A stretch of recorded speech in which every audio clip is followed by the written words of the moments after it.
Hello and welcome to Natural Language Processing 0 to NLP. This is an online cohort based course where we will learn the fundamentals of natural language processing and explore the techniques that have been created over the last 50 years of NLP research. My name is Aakash. I am the co founder and CEO of Jovian. And today we are looking at the bag of words model. This is the first part of the series on natural language processing. So to get started, you should head over to 0 2 nlp.com.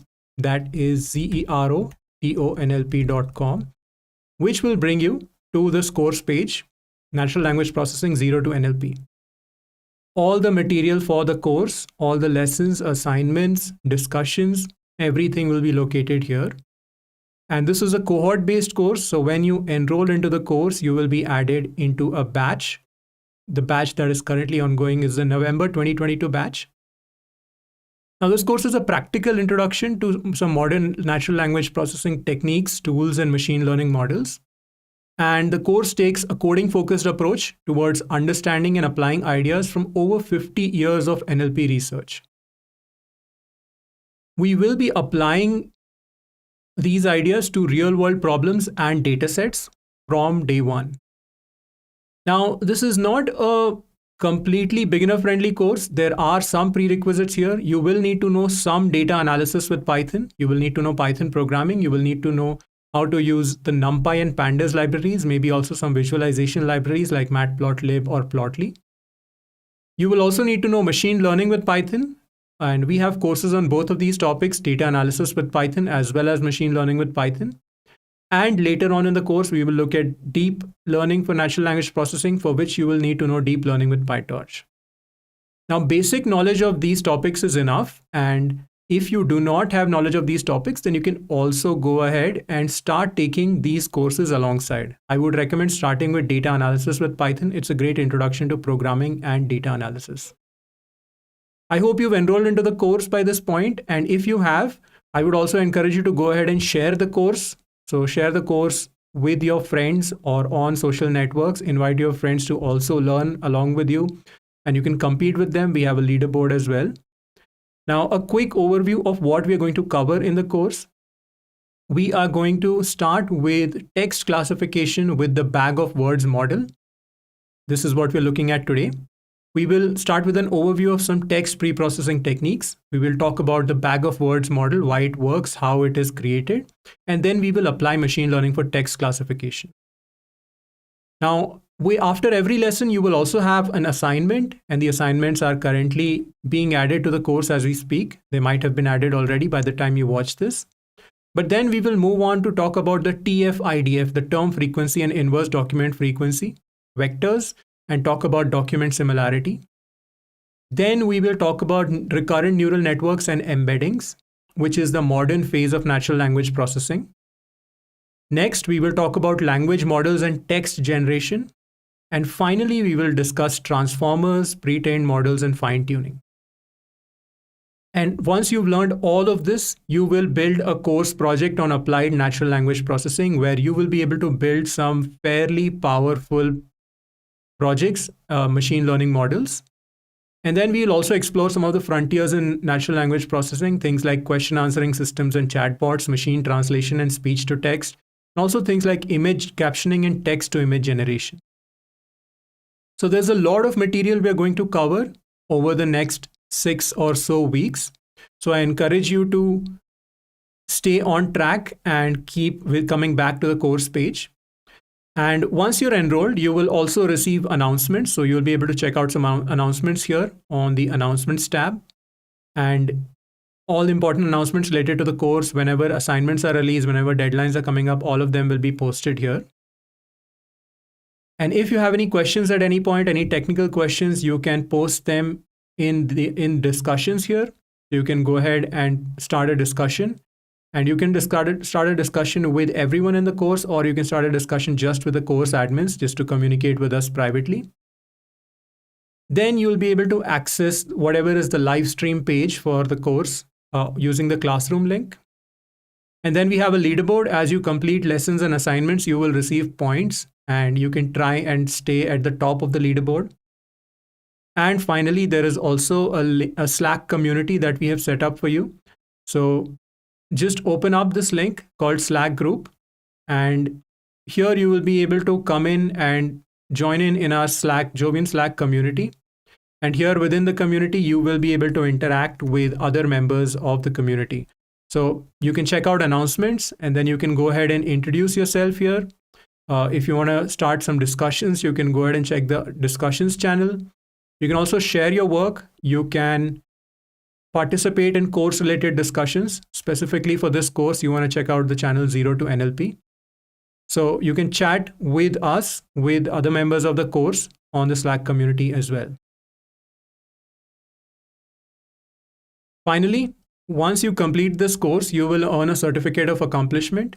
So this will be a verified certificate of accomplishment hosted on Jovian. This will look something like this. And this certificate is something you can download as PDF. You will also be able to add this to your LinkedIn profile, add this to your resume, and feature it wherever you want. Now, a quick note about me. I am the instructor for this course. I previously have worked as a software engineer at Twitter, and I graduated from the Indian Institute of Technology, Bombay. You may have already taken a course by me. Courses taught by us have over 5 million views on YouTube at this point. So I hope you enjoy this course. We're really excited to kick it off. So let's talk about the topic for today: text classification with bag of words. Now, natural language processing is a subfield of various other fields. It's a subfield of linguistics. It's a subfield of computer science. It's a subfield of artificial intelligence. And it is concerned with the interactions between computers and the human language. In particular, how to program computers to process and analyze large amount of human language, and maybe even generate human language. And today we're looking at the bag of words model, which is a representation that turns any arbitrary text into fixed length vectors by counting how many times each word appears.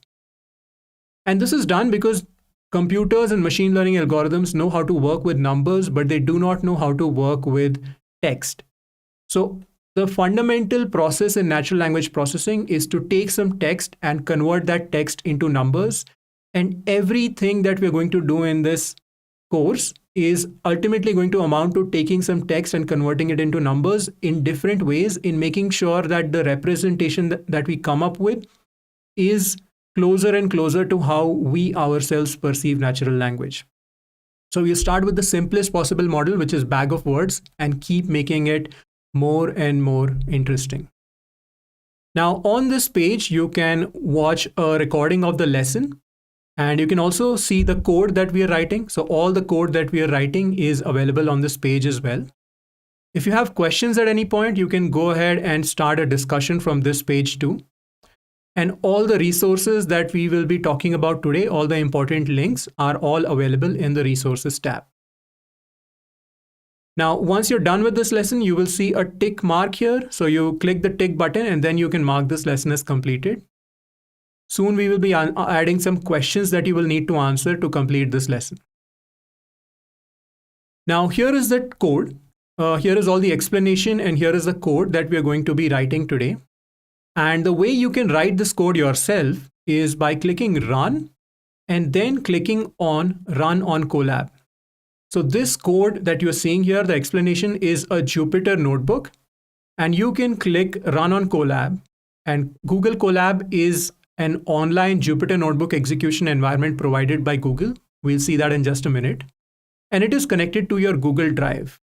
So you will need to authorize your Google Drive so that we can take this notebook and put this into your Google Drive, and then you can run it on Google Colab. So I'm going to click Authorize and Run on Colab. And when I click Authorize and Run on Colab, I will be asked to connect my Google Drive account, my Google account, with Jovian. And you can allow that so that we can put the file into your Google Drive. And once you've done that, then we're going to take this file and add it into your Google Drive, and then this will open up the file within Google Colab. So this is the Google Colab interface. On this interface, you can see here, there is the name of the file that we've just created.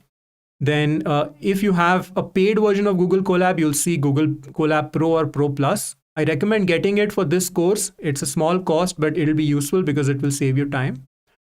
And here is all the explanation and code that we saw here. Now, I'm actually going to type out all this code from scratch. So I'm going to select all the rows, all the cells of this code, except the first one, and I'm going to delete it. But you can feel free to just execute the code as you want. Okay. And I'm just going to create a new cell here, and I'm going to start typing from scratch everything. So text classification with bag of words. All right. And now we can get started and start writing some code. Now, a quick note, whenever you want to save your work back into your Jovian profile, you will need to first make sure that you have executed this top cell. So because we have put this notebook into your Google Drive, we need a way to pull it out of your Google Drive. And the way for you to do it is by first making sure that you execute this top cell that was added. Please don't delete this top cell when you're running the notebook on Google Colab. So this top cell is simply identifying which Jovian notebook is connected to which Google Colab project. And then go down somewhere towards the end of your notebook and type import Jovian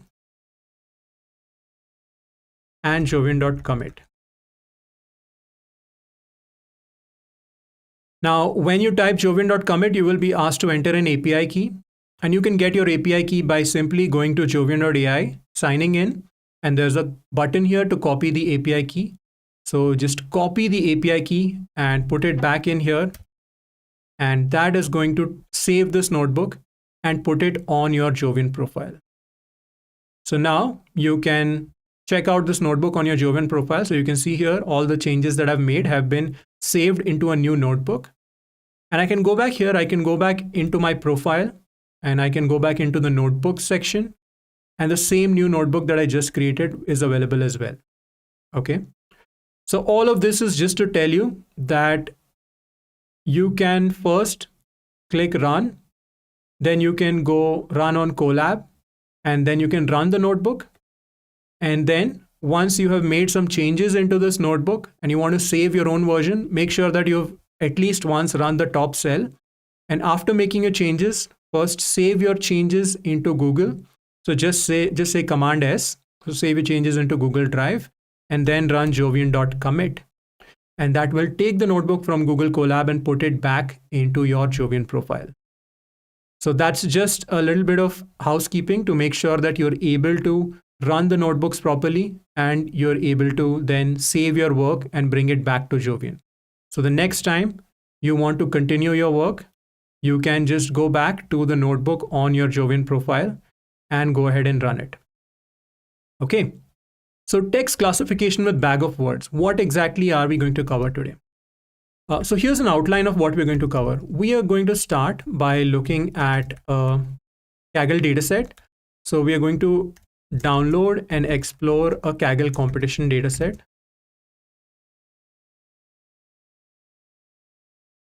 That's the first thing we'll do. Then we will apply some text pre-processing techniques. Things like stop word removal, tokenization, lemmatization, etc. Next, we are going to create the bag of words model for the dataset. And finally, we are going to train machine learning models for text classification. So that's all we're going to do today. And I like to create an outline of any project that I'm working on. So the way you should work through this tutorial is ideally start with a blank notebook, and in a blank notebook, follow along from scratch. So you can either run the code and then delete all the code from it, or you can go here and click on new notebook and create a blank notebook from your Jovian profile. Okay. So we are starting with a blank notebook. And now that we have an outline, I'm going to just create some sections. So one of the good things about the Jupyter Notebook is you can use Markdown to create sections. So let's create a section called download and explore dataset. Let's create another section here called text pre-processing techniques. Let's create another section here called bag of words implementation. And finally, let's insert a few more code cells here, and let's create another section here. Let's get rid of that, called ML models for text classification. All right, now as soon as you create these sections, so I'm using the markdown headers, the hash is going to create some headers. So as soon as you create these sections, you can check the table of contents here. And this is one of the nice things about Google Colab, that you can check the structure of your Jupyter notebook and keep your work organized. So the first step you're going to do is download and explore a Kaggle competition dataset. Which competition are we going to look at? Well, let's go into resources here. And the competition we're going to look at is called Quora Insincere Classification Competition. So here's the process we're going to follow. Again, within each section, it's always a good idea to just create an outline. So first, we are going to explore the competition page on Kaggle. Then download the data to Colab. Then explore the data on Colab. And finally, create a sample, create a working sample for experimentation. All right, so let's go ahead and do that. So here is the competition page. You can find it on the lesson resources at 02nlp.com or in the video description. So the title of the competition is Quora Insincere Questions, and the idea is to detect toxic content to improve online conversations. Now, Quora, as you might know, is a platform where people ask questions and other people then answer those questions. And sometimes people post questions that are not sincere or that are not helpful to the community. So in this competition, you have to develop models that identify and flag insincere questions. Okay. Which basically means that Quora says that you have to be nice and be respectful while asking questions, and anything that does not abide by these is an insincere question. So let's look at a few examples maybe.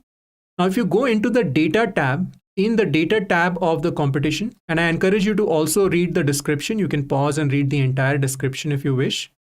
But if you go into the data tab, in the data tab, there is some information about what is an insincere question. So here is a question, is a description. An insincere question is defined as a question intended to make a statement rather than look for helpful answers. For example, a question that has an exaggerated tone to underscore a point, a question that is rhetorical or is disparaging or inflammatory or is not grounded in reality or uses sexual content. Okay. So now you have a few files in the dataset. You have a file called train.csv, you have a file called test.csv, and then you have a file called samplesubmission.csv, and then embeddings. And then there are certain fields within these files. So we'll look at all these files and we will also then study all the fields within these files. Now, the way you can work with this data is to either download the data and then upload it into Colab. Now that may be a bit of work, or download the data directly within your Colab notebook. And I'm going to show you how to do that. So, but one other thing I want to mention to you is first you should also go and check out the leaderboard. So the leaderboard gives you a sense of how many people participated in the competition, what was the lowest score, what was the highest score, and things like that.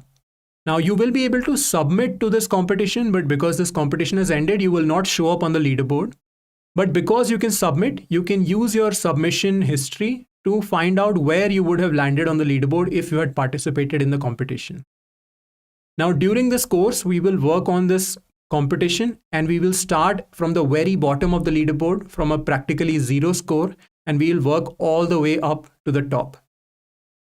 So that's what this course is going to be about. And Then I also encourage you to check out the overview tab, and under the overview tab, the different pages around how your submissions will be evaluated, and also some FAQs about how this competition works. Now, before working with any competition dataset, you have to go into the rules and accept the rules of the competition. So this is the point where you should pause the video and you should go through the entire competition, make a list of any questions that you may have about the competition, and possibly go ahead and start a discussion here if you want to discuss it with others.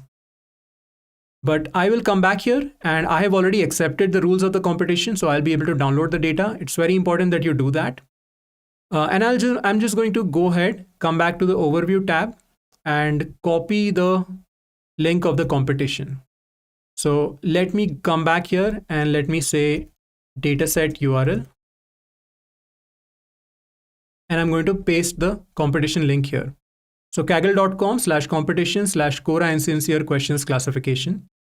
Remove any /overview or anything else at the end. So make sure that is not affecting, that is not part of the dataset URL. All right. So now we have a dataset URL. Now we want to download the data to Google Colab. How do we do that? Well, for you to do that, we have created a helper library, and this library is called Open Datasets. So once again, I'll head back into resources and I will open up the Open Datasets library. Now, Open Datasets is a Python library.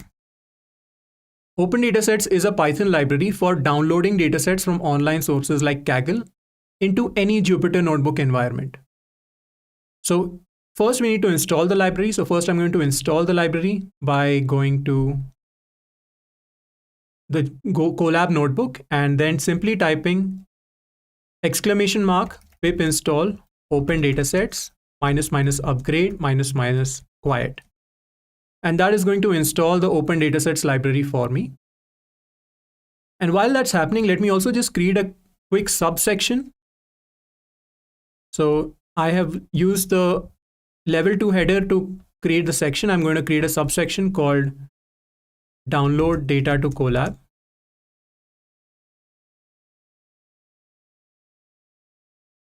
All right, so now the Open Datasets library is downloaded. And then I can go in here and I can copy this Open Datasets import command. So I'm going to go ahead and copy import Open Datasets as OD.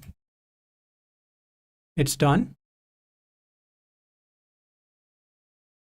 And now to download the dataset, all we need to do is provide od.download and give it the dataset URL. So this can be a Kaggle competition URL or a Kaggle dataset URL. So let's download it. But when you try to download the dataset, you will be asked to provide your Kaggle credentials. Now this is not your username and password. This is the Kaggle API credentials. So let's quickly see how to find your Kaggle credentials. We'll just open up this link, which will tell us how to find Kaggle credentials. So the Open Datasets library uses the Kaggle official API for downloading datasets from Kaggle. So here is a way to find your API credentials. First, go to kaggle.com/me/account. Okay, this is my account page. Then scroll down to the API section and click Create New API Token. So here I can click Create New API Token, and that is going to download a JSON file onto my computer. Okay, now that I've downloaded the JSON file, I can come back here and I can enter the information from the JSON file. So there is some information here. There's a username and there is a key. So I can either enter the username and key directly. So first I type the username and then it is going to ask me for a key. That's one way to do it. But an easier way to do it is, I'm just going to stop this, is to upload the kaggle.json file.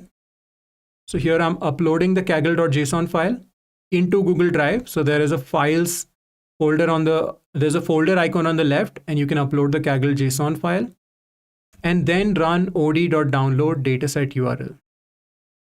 So now our dataset is going to get downloaded in a minute or so. And it's going to take a while. But while we are downloading the dataset, let's see if we have any questions yet. Okay, you can post your questions in the chat. So there seems to be a question, is PyTorch going to be used by, and are there any resources on how to do this using TensorFlow?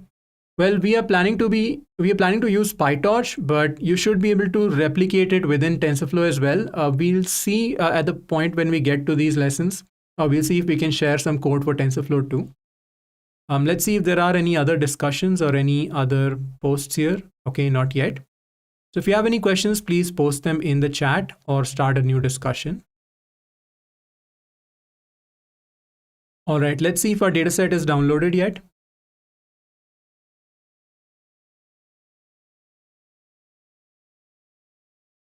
Okay, looks like it'll take another minute.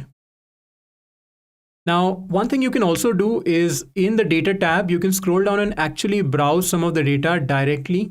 For example, the test.csv file and the train.csv file, you can browse them directly. So here, each file, each arrow or each row in the train.csv file contains a question ID, contains some question text, and contains a target. So here's the question ID. Here's the question text. How did Quebec nationalists see their province as a nation in the 1960s? And then there is a target. The target here is 0. 0 indicates the question is sincere and 1 indicates the question is insincere.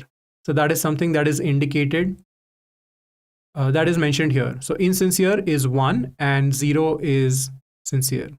Okay. So if you scroll down a bit, you should be able to find some insincere questions as well. So here's an insincere question, which is looks like a racist question to me.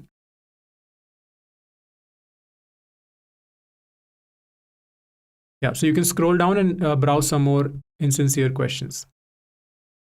Okay, so once the dataset is downloaded, it will also be extracted into Google Colab. So that'll take just a second. And once the extraction is complete, you will see this folder, Cora Insincere Question Classification. So now I can create this data directory. So the data directory is /Cora Insincere Question Classification. Yeah, so I'm just going to copy Cora Insincere Question Classification here. And this becomes our data directory. I'm going to import a couple more libraries here. So I'm going to import the OS library because we are going to look at what's inside the data directory. And I'm going to import the pathlib library.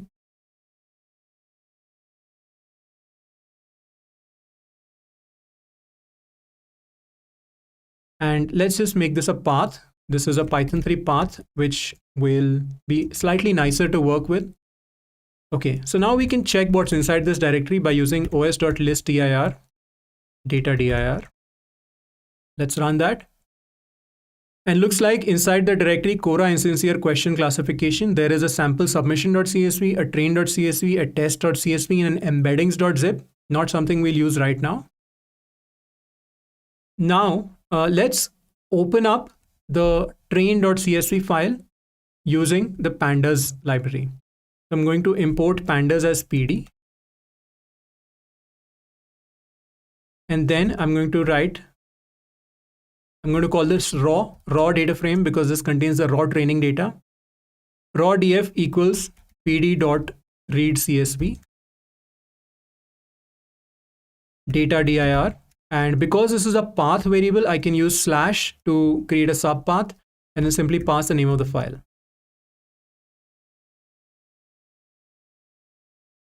All right, so now we've read in the data and let's check raw df here. So raw df now contains information from the train.csv file. And we can see here in the train.csv file, there are 3 columns. The first column is called QID or a question ID. The second column is the question text, and the third column is the target. Now the target is 0 if the question is sincere, and 1 if the question is insincere. Now let us maybe also see how many rows this has. It's also printed here, 1306112. So this is 1.3 million rows of data. So raw df dot shape will show us the same thing, that it has 1.3 million rows of data.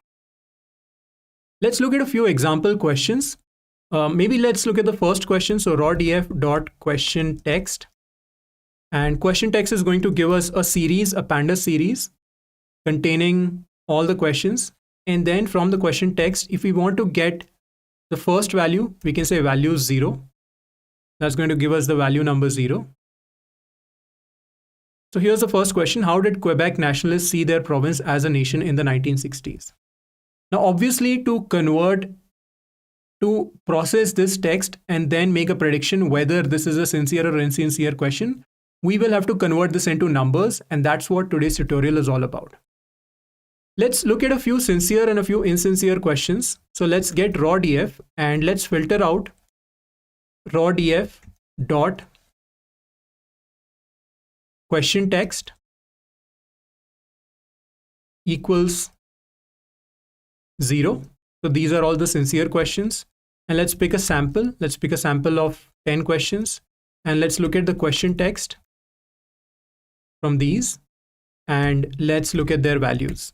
Okay, you can work out each line of or each part of this code one by one. All right, well, let's try that again. So raw df, we want to make sure that the target is 0, not the question text. So yeah, we want to make sure that the target is 0. So raw df dot target is 0. All right. So here are some sincere questions. Do instructors in Navy bootcamp wear hats anymore? What is the importance of a warm smile? How can disability for the mentally ill help? What are its possible benefits? What makes a bad smell bad? And so on. So these are all pretty interesting questions. But let's look at some insincere questions. So these were some sincere questions. Let's look at some insincere questions. So now we've gotten into the exploration part of the data. So here's one thing I'm going to do. I'm just going to create another section here and just call it explore the data. Let's put that above this. Yeah. All right. It's always good to keep your work organized. So now we have download and then explore. Okay, returning now to insincere questions. So insincere questions are those which have a target 1. And we are then going to get 10 insincere questions and look at some examples. Now, some of this may be a bit offensive. So I'm not going to read these, but you can look at these and you can clearly get a sense that these are not good questions because these are either biased, these are either making a statement rather asking a question, these are either sexual or racist in nature in some fashion. So you can see clearly here that these are all insincere questions, and you can understand why it's important for Quora to identify these automatically, because there are millions of questions asked on Quora and thousands of them may be insincere. So it's not possible for one person to go through all of these questions and flag them. That's why you want to build an automated system, and let's see what we'll be able to do today and over the course of the next few lessons. All right. So that is the raw data frame. It contains a question ID, question text, and target. But there are a few other files. If we go up here, we see there is a test.csv file and a sample submission.csv file. We will not be using embeddings today. So let's load those up as well. Let's call this test.tf and let's do pd.readcsv. Once again, I'm going to use data.dir, the path object / test.csv. So here is the test data frame. What this contains is a question ID, and the test data frame contains some new questions, some questions that are not present in the training data frame, in the training file. And what you have to do now is you have to make predictions on these test data frame questions. So you can see there are no targets here. So we don't know if these questions are sincere or insincere. So you have to make predictions on these questions and create a submission file and then submit that file to Kaggle. So let's look at the submission file. So let's create a file called submission.df. Let's create a data frame called submission.df, and submission.df is pd.readcsv. Once again, data.dir / sample submission.csv. All right, and let's look at submission.df. And now you can see here that the submission.df has 2 columns. So the sample submission file that is given to us looks like it contains 0 for all the predictions, But it has two columns. The first column is a QID, and there is a one-to-one correspondence between the QIDs here and the QIDs here. You can see CD7, CD7, 161, 161, 0B3, 0B3, and so on. So make sure that you convince yourself that the test DF and the submission DF are the same QIDs, because what we can do now is whenever we make a set of predictions on the test set after training a machine learning model, we can simply insert those predictions into the submission file, into the submission data frame, create a new submission file and submit that to Kaggle. And that's something that we'll do towards the end of today's tutorial. So our objective is to create a machine learning model which can take in the test data frame and create a set of predictions which we can put into the prediction submission file. And then we should submit those predictions to Kaggle. And then we'll be able to see a score and we'll see where we land on the leaderboard. And ideally, that machine learning model should be able to learn from the information that has been given in the raw data frame. So that's how machine learning works. You have some training data, and the training data also has targets. So the inputs in the training data is the questions, the text. The outputs in the training data is the targets, 0 or 1. Using this training data, you train a model, and you train this model using some optimization, some loss function. So this is more into machine learning. So you should check out a machine learning course to learn more about it. But once you train a model, then you will be able to make predictions on test data, which does not have any targets yet, but you will be able to then submit those predictions to Kaggle, or maybe even use those predictions in the real world. Okay, so that's how it works.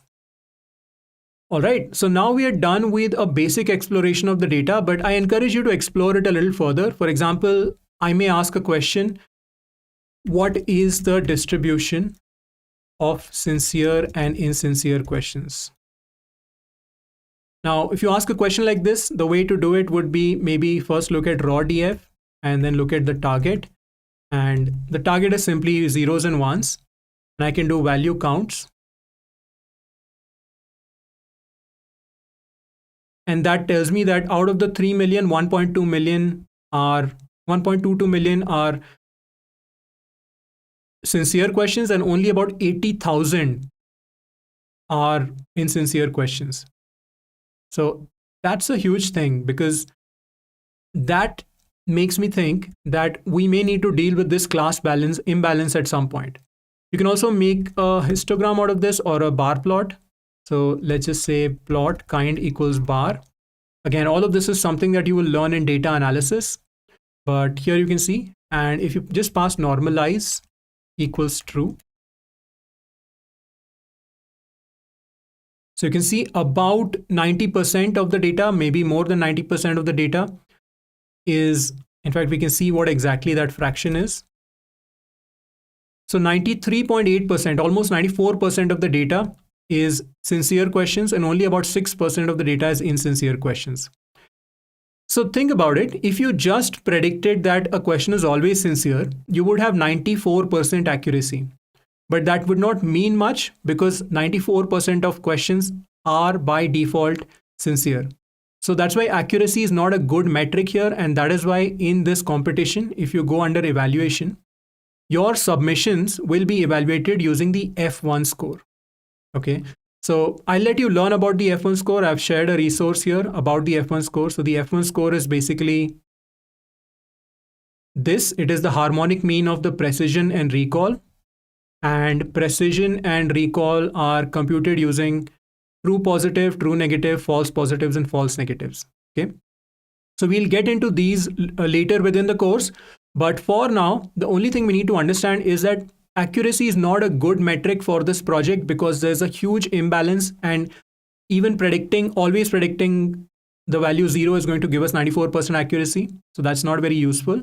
That's why F1 score, which is a more balanced version and is going to not have a good value where if you just predict the same value always. So that's why F1 score is a metric used in this competition. Okay, and that is a metric you will see on the leaderboard as well. Now F1 score goes from 0 to 1, and 1 is great and 0 is bad. So that's all we need to know for now. We will revisit this later. All right, so now that we have explored the data, the third thing we had said here is that we are going to create a working sample for exploration for experimentation. I don't want to work with the entire 3 million rows of data because that's going to take some time to execute. So I'm just going to work with a small sample, probably less than 10%, something around 3%. So let's see. Let's create a working sample here. So I'm going to create a new section and call it create working sample. And let's call a variable sample size. And let's give it the size. Let's start with maybe 100,000 rows. Okay. And this is one other way to type numbers. So I can type this, but just to indicate to myself that this is 100 space 1000, or instead of a comma, I can use an underscore and it would still be treated as a number in Python. So there's a quick trick for you. And then let me create a sample data frame. So sample df is raw df dot sample. Again, I'm using the pandas sample feature here. And here I'm providing the sample size. So 100,000, or actually I'll just provide the sample size variable here. And finally, I can also provide a random seed so that I get the same random each time. So I believe the random seed is called, let's see here, random state 42. Okay. Now, if you're not sure what this random state means, don't worry about it. You can even work without it. All it does is that this random state is going to ensure that every time I get the same sample when I run this notebook. So that I can compare my results more easily. Okay. And you can set the random state to anything you want, or even leave it out. Just that if you leave it out, then you're going to get a different sample each time. So let's check rawdf.shape. So let's look at rawdf first. It's a sample of 100,000 rows. Oops. Not rawdf, sample df. So let's look at sample df. It is a sample of 100,000 rows and 3 columns. And that is what we are going to use as our training data. We don't need to sample the test data because we're just going to perform inference on it. And we are all set. So now we can go ahead and start working on some text pre-processing techniques. Now let's see if we have any questions at this point. This is a good time to take a quick break, probably. Okay, so there is a question. Can you provide the GitHub code repository? So all of this is present. All the links that you need are present in the chat and in the description and on the lesson page. And what else? Well, all right, I don't really see any other questions at this point. If you have any questions, please feel free to start a discussion on this page, but we will go ahead and move forward. So now let's look at some text pre-processing techniques. So here's what we're going to cover in this section. So I'll just create an outline once again. First, we're going to look at the intuition for bag of words. And then we are going to look at tokenization. Then we are going to look at stop word removal. Then we are going to look at stemming and lemmatization briefly. And that's pretty much it. Okay, so starting with the bag of words, how exactly does bag of words work?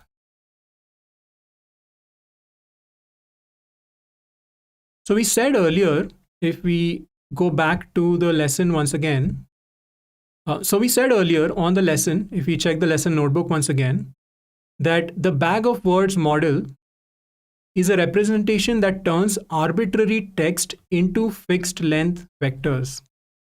Okay, so the bag of words model is a representation that turns arbitrary text into fixed length vectors. And the way it does that is by counting how many times each word appears. So here is an example of how you can create a bag of words. I'm just going to copy this image address and add it within my notebook. Again, I'm using Markdown syntax here. So if you're not familiar with Markdown, you can check out how to use Markdown on a Jupyter notebook. But here is how it works. So let's say we have, in our dataset, we have 3 sentences. The first sentence is called about the bird, the bird, the bird, bird, bird. Now that's not a meaningful sentence, but this is here just for example. So the first sentence or the first question, let's say in our dataset, is about the bird, bird, bird, bird. The second sentence is you heard about the bird. And then the third sentence is the bird is the word. Not very sensible sentences, but good examples. Now, the way we turn these sentences into numbers is in two parts. So the two steps involved in bag of words are: one, make a list of all the words within uh, used across the entire data set and number them. Second, convert each text into a vector with the frequencies of the words present in it. Okay, so that's how we create a bag of words model. So first, let's make a list of all the words that are used in the entire data set. So the words used in the entire data set are about is the first word, and alphabetically going, bird is the next word, and then heard is the next word, and then is another word, then the is a word, and finally word is a word, and then you is a word. Okay, so this is called our vocabulary. So you have about, bird, heard, is the word, you. So this is our vocabulary. So these are all the words present in our data set, and this is called the vocabulary. And we can then number these words. So 0, 1, 2, 3, 4, 5, 6. Okay. So we can number these words. Then once we have a vocabulary, given a text, we can then try to we convert it into a vector by looking at the frequency of each word. So the word number 0 in our vocabulary is about, and about occurs in this text one time. So we put the number 1 here. Then the word number 1 in our vocabulary is bird, and bird occurs here 5 times. So we put the number 5 here. Then heard is another word in our vocabulary. It does not appear here. So we put the number 0, and so on. So this way, the sentence about the bird, becomes turned into a vector 15002000. Okay. So that's the important thing here. So if I just come back here and paste this here. So what we have done here is we have said that this is our vocabulary. All right. So that's our vocabulary. And this vocabulary is used to create vectors. And this is our input text. And using the vocabulary, we turn the text into a vector. So our input text becomes a vector. Okay. And this vector in position number 0, it has the frequency of word number 0. In position number 1, it has a frequency of word number 1, and so on. In this way, all these three numbers are turned into these vectors of each of length 1, 2, 3, 4, 5, 6, 7, 8. All right. But note that this is not a reversible operation. You can go from the sentence to the vector by simply looking up the vocabulary and counting how many times each word occurs. But looking at just the vector, you cannot recover the sentence. So something is lost in the bag of words model. In fact, a lot of information is lost because the order of words is lost completely. All you know is which words are present and in what frequency. And that is why it's called a bag of words, because there's no order present in the bag of words anymore. All right. So keep that in mind, that you are losing information in the bag of words. But there is another problem that you will run into in the bag of words. The first issue is, well, actually, let's try to list out some of the problems that we can run into. And then we'll try and address them. The first issue is that there may be too many words. So it's possible that across 3 million or so questions in the dataset, there may be at least 100,000 rows, 100,000 distinct words. So if you create each text as a vector of length 100,000, that's going to become very large. That's not going to fit in memory. Along with that, it is also probably going to take a very long time to train a model. So there may be too many distinct words. That's one issue. Another issue is that some words may appear too frequently or too rarely. So some words that like a, and, the, is, etc. may appear too many times, and they may dominate any machine learning model you train. So they may cause a problem, and they may not really even provide any useful information for modeling. So that is something that we may want to get rid of. And then there may be terms or words that may occur only in a specific question or in a very specific set of questions. Maybe just the word Quebec, or maybe just the name of a particular city that may not appear anywhere else. And again, carrying all that information for every single text item. So remember, if you have 100,000 words, each text question becomes a vector of length 100,000, counting the frequencies of all those 100,000 words, including most zeros. So that is again something that may cause a problem. Then many words may have different form, or the same word may have many different forms. For example, go, gone, going, or bird versus birds, right? So you may want to capture all of these words as a single word. So you may want to maybe somehow reduce each word into its important component, into its root word, and just use the root word instead of the entire word. And that may help you address some of the previous problems as well. So these are few problems that come up in bag of words, and that is why there are certain techniques that we apply into the bag of words model. Okay. So let's see how to build a bag of words model step by step. First, we're going to look at some pre-processing techniques to prepare the text for building a bag of words, and then we are going to apply or create a bag of words model. The first thing we're going to look at is tokenization. So tokenization is the first thing that we're going to look at. And tokenization is simply the process of splitting a sentence or a document into a list of words. Okay. So just for the sake of example, I'm going to take a few questions and we're going to tokenize individual sentences instead of tokenizing entire data sets. So let's pick from sample DF.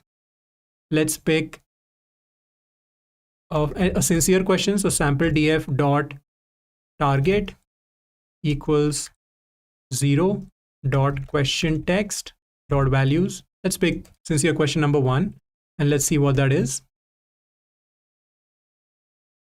Well, let's call that Q0. That would make more sense because the target is 0. Yeah, can I study abroad? Okay, maybe let's try and pick something a little longer. So let's pick 3 maybe. Let's see if this is more interesting. Yeah, so how do I download the free APK Minecraft Pocket Edition for iOS? Let's look at an insincere question as well. So sample DF.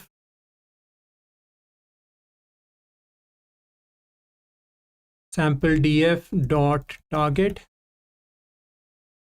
1 dot question text dot values 4.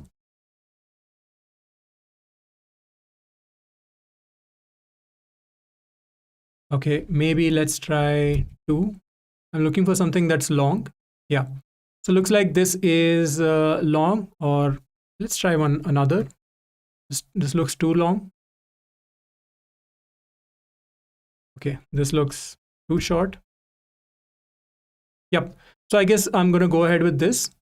And finally, let's also just, I guess these two are good enough. And now let's talk about tokenization. Now, the way you tokenize, or the way you turn a sentence into a set of words or a set of tokens really, is basically by splitting at spaces and then by splitting at punctuations. So you can try to do this manually, but it may become a tedious process because there are a lot of ways in which you may have to split at this, you may have to split at a semicolon, things like that. Or you can use a library like NLTK. So that's where I have linked to a resource here. You can see text pre-processing with the NLTK library. Okay, you may have to sign in to get this, but we are going to use the NLTK library. So I am going to import the NLTK library. So import NLTK.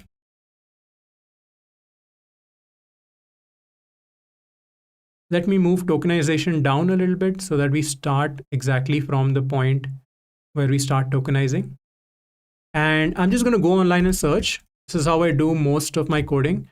NLTK tokenization Python. And I'm just going to go and look at an example.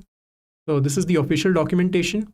And it says here from nltk.tokenize import word tokenize. So I'm going to go in here and I'm going to just say from nltk.tokenize. So NLTK is simply the natural language toolkit. It's an open source library for working with natural language data. And what does word tokenize do? Well, let's see. So word tokenize, and let's give this Q0. All right, looks like NLTK requires some resources to be downloaded before you can use it. So I'm just going to run this. It's telling me that I need to run nltk.download.punct. So I'm just going to download this. It's probably just some information about punctuations and how to tokenize data using punctuations. And let's run that again. All right. So now you can see here we had Q0. And Q0 was the question or the sentence, how do I download the free APK Minecraft Pocket Edition for iOS? And now you can see here that that is now converted into tokens. And interestingly, it has split the colon as a token. And then it has also split the brackets as tokens. So this is something that would have been really difficult for you to do directly. Let's put this into a variable so that we can use this later.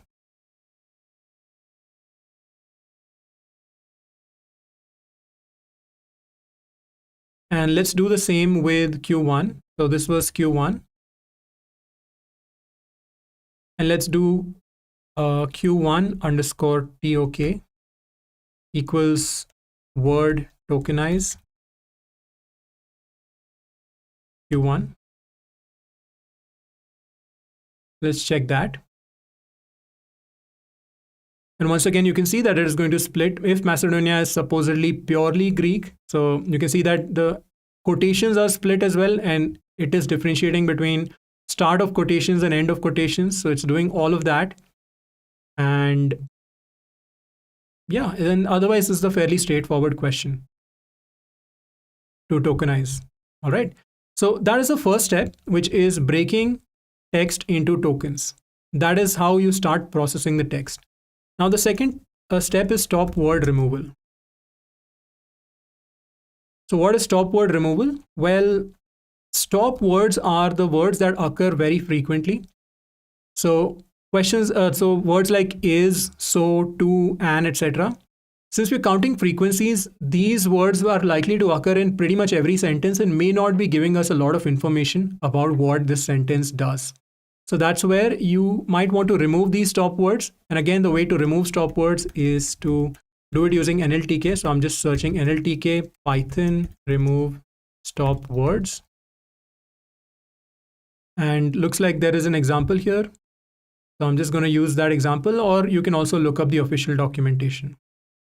So here's what we can do. We say nltk.corpus import stop words. Okay, this requires login as well. Let's check this. Yeah. So nltk.corpus import stop words. So let's try doing that. All right. And then we need to create a list of stop words. So then you need to get a list of stop words. I believe the way you do that is, let's say I want to get the stop words for the English language. So I can say English underscore stop words equals stop words English. Okay.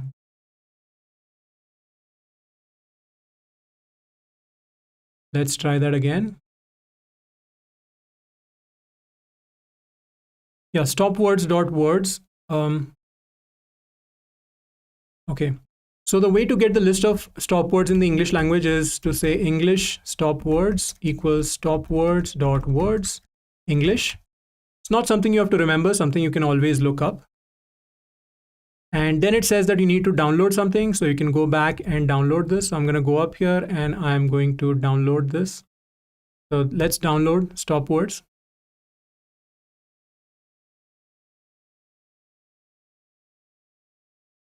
All right. So now we've downloaded stop words and we can actually see the list of stop words. So we can just say English underscore stop words and we can see the full list here. Okay, this is printing vertically. One trick I'm going to teach you is to use comma.join. And what this is going to do is this is going to join the list using commas, and so that we can then see it horizontally. So this is the list of all the words that are considered stop words in the English language in NLTK. Now, depending on the domain, depending on what you want to do, you may want to modify this list. For example, here it contains the word not. I believe you will have the word not somewhere in it as well. I believe you would have the word couldn't, didn't, and all of those.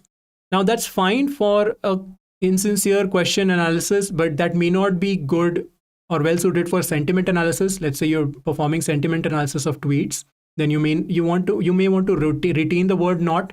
You may not want to remove it, so you may want to create your own stop word list instead of using this fixed stop word list. So keep that in mind, that this is not something that may suit every single use case, and you may have to figure out whether you want to do it. Okay. Now let's define a function remove stop words, which simply takes a set of tokens.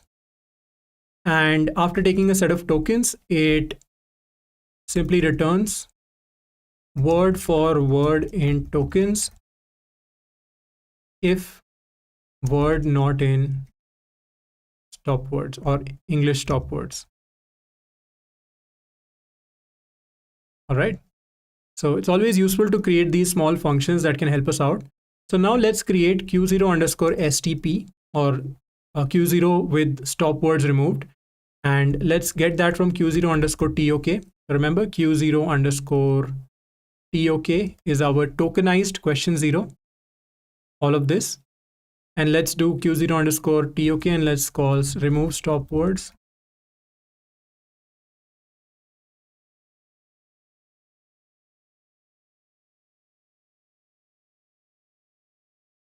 And now you can see here that this largely looks the same. There's actually no change here. Yeah, looks like there's no change here. So in this case, there didn't happen to be any stop words. Or what could have happened is the word I is present here, but you can see that I here is lowercase. So it's possible that you may also want to lowercase your characters while tokenizing them. So let's see, how do we lowercase in Python?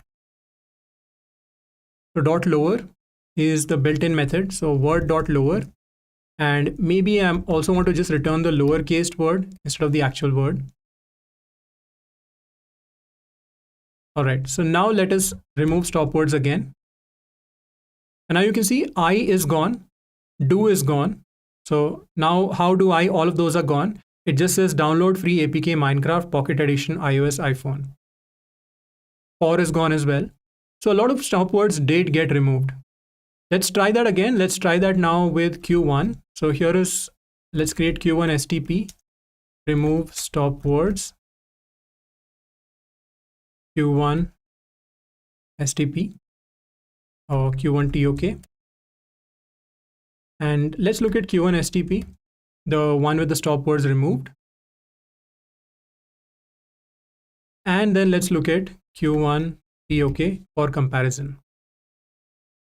So you can see here it says if Macedonia is supposedly purely Greek, simply reduces to Macedonia is supposedly purely Greek, important Greece, English cross, Virginia sun, flag. Right? So a lot of stuff has gone away.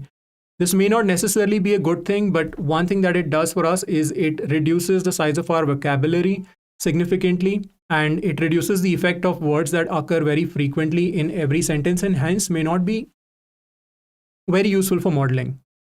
I mean, it really depends on the kind of problem statement you're working with, but in this case, I don't think they are going to be very useful for modeling. So that's how you remove stop words.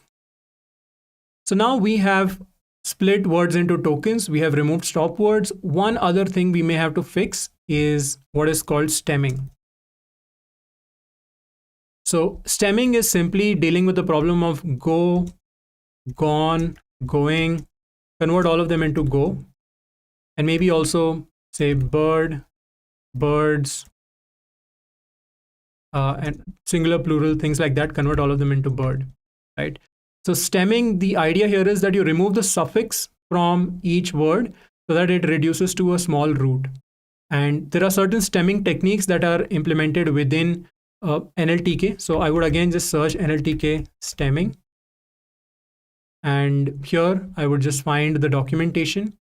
So looks like there are some stemmers available. So there is something called the Porter stemmer. There is something called the Snowball stemmer. I'm going to use the Snowball stemmer because it is supposed to be a little better than the Porter stemmer. So I'm going to import from NLTK Snowball stemmer. And again, I'm going a little fast, but feel free to pause, feel free to go back and implement all this on your own. So you can absolutely do that. And then let us create a stemmer. So when you create a stemmer, so I'm creating a Snowball stemmer, and I'm going to use the language English. And then you can do stemming like this. So let us take Q0 and let's now call the stemmed version stm stemmer.stem. Well, you'll have to stem word by word. So we will have to go over each word and stem it. In fact, I'll show a quick example here. Stemmer.stem going becomes go. So let us first stem word for word in Q0 underscore STP.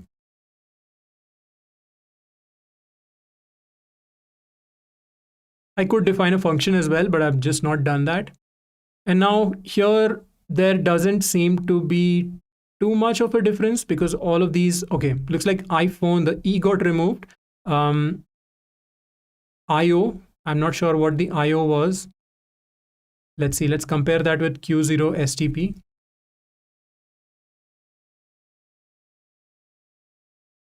Yeah, iOS, so the S got removed here. So sometimes it doesn't work with these fancy terms that may not be part of the English language.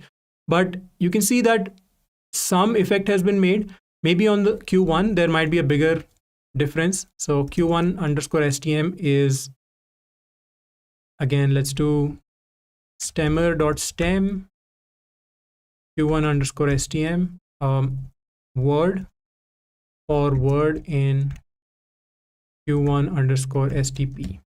So STP has the stop words removed and Q1 underscore STM. Let's see.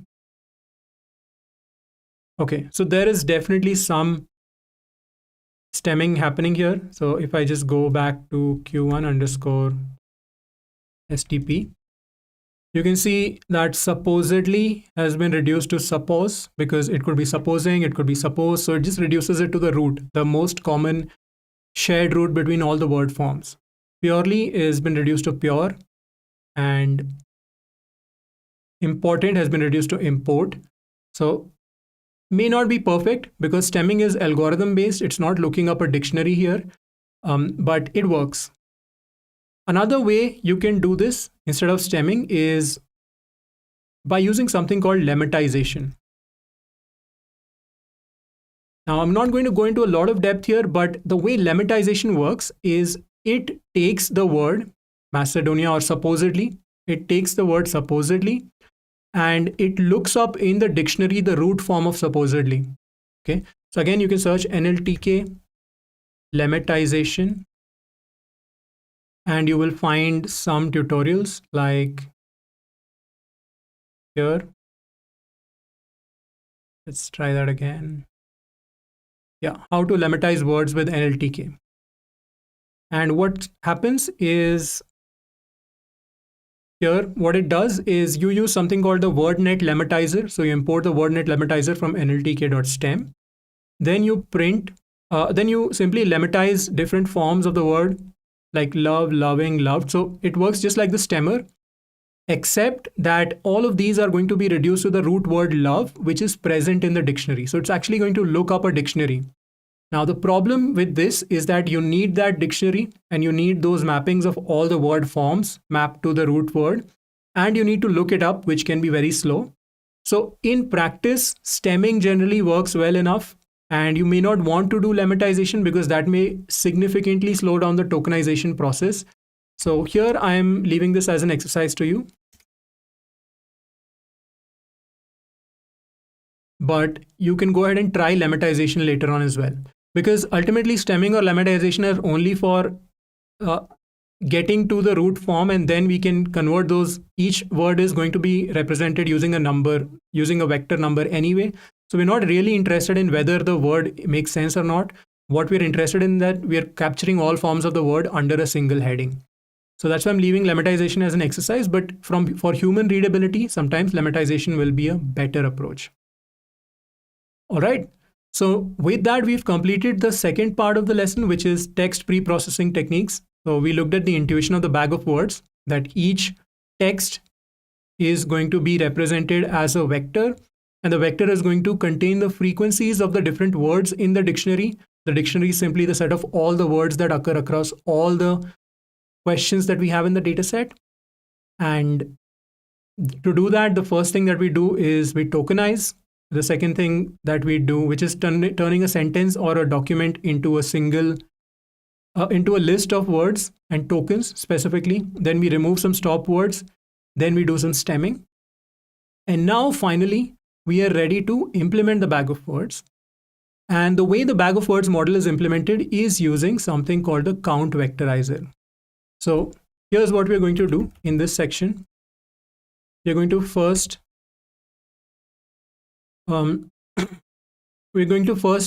create a vocabulary with CountVectorizer. Then we are going to transform questions to vectors. And then finally, we are going to configure some parameters. CountVectorizer. All right. So let's take a quick break at this point, maybe for a couple of minutes, and then we'll come back and we will implement this, and we go ahead.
All right, we are back.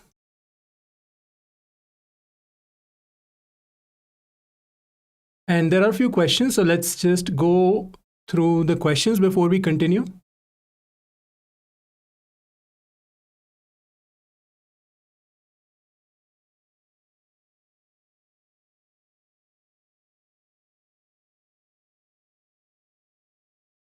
Okay, so the first question is,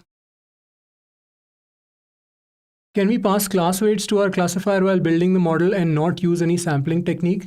Yes, that's fine. We're not going to get into this just yet because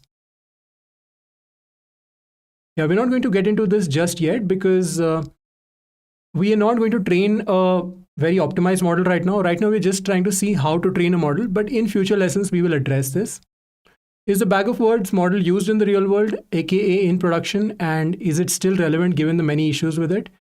Yes, it is used in production and it is still good enough for many use cases, especially things like sentiment analysis.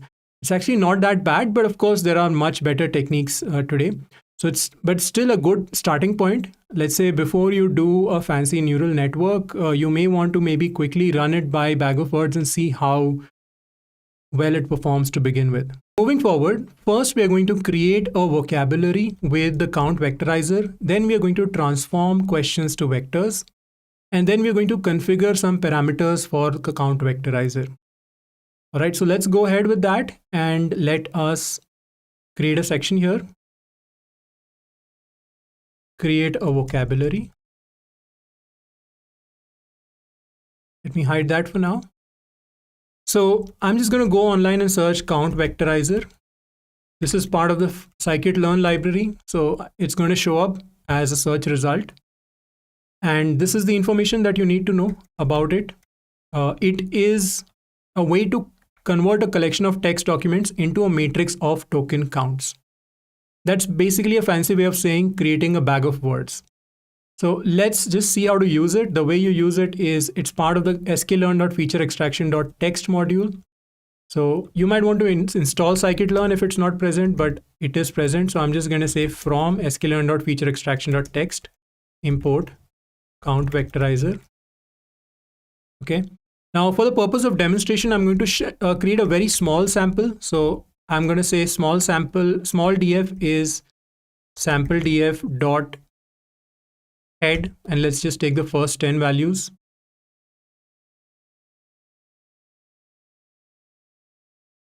So that's small df. In fact, if you want to look at just the question text, you can say question underscore text dot values. Actually, let's just look at that. So these are all the questions, and we're just going to create a vocabulary of just these questions. There are about 10 questions here, each with about 8 to 10 words. And let's create a CountVectorizer. So let's call it small vectorizer, or small vect is CountVectorizer. It takes a lot of options, but let's just create the default one right now. Now, the first thing you do is you create a vocabulary. And the way you create a vocabulary is by calling CountVectorizer.fit. All of this is present in the documentation. So I'm not really spending a lot of time on it, but you can see here that once you create a CountVectorizer, you have this fit. You have this fit, which learns a vocabulary dictionary of all the tokens in the raw documents, and you give it the list of raw documents. So the list of raw documents is simply small df dot question text, and now it has been fitted. So now I can go in and say small vect dot vocabulary underscore. That's the way to see the underlying vocabulary.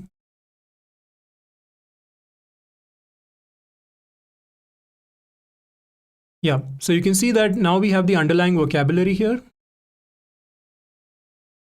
This is a very long list, so I'm just going to convert, and I'm just going to look at the length, but understand that the word what is going to be element number 76.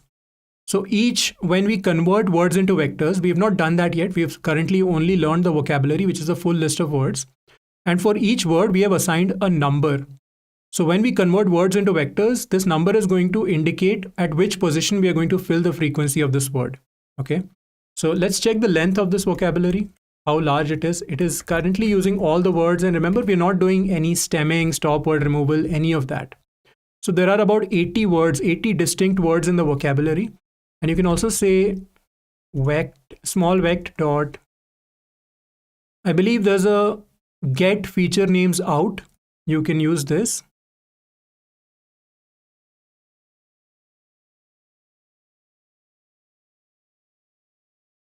And that's going to give you the full list of all the words that are present in the vocabulary. Okay. So 10th, this is word number 0, this is word number 1, this is word number 2, and so on. And the vocabulary is used to convert words into numbers and find positions within the frequency table. All right. So now we have seen how to learn a vocabulary. We have simply picked up the full list of distinct words in the set of text, which is just the 10 questions that we had created for the sample. Now let us see how to create or how to transform text into vectors. Okay. So once again, we have small df dot question text dot values. So these are the text values. These are all the questions that are present in our dataset, our small sample dataset. Now we can say small inputs, because these are going to be inputs to the model, to a machine learning model.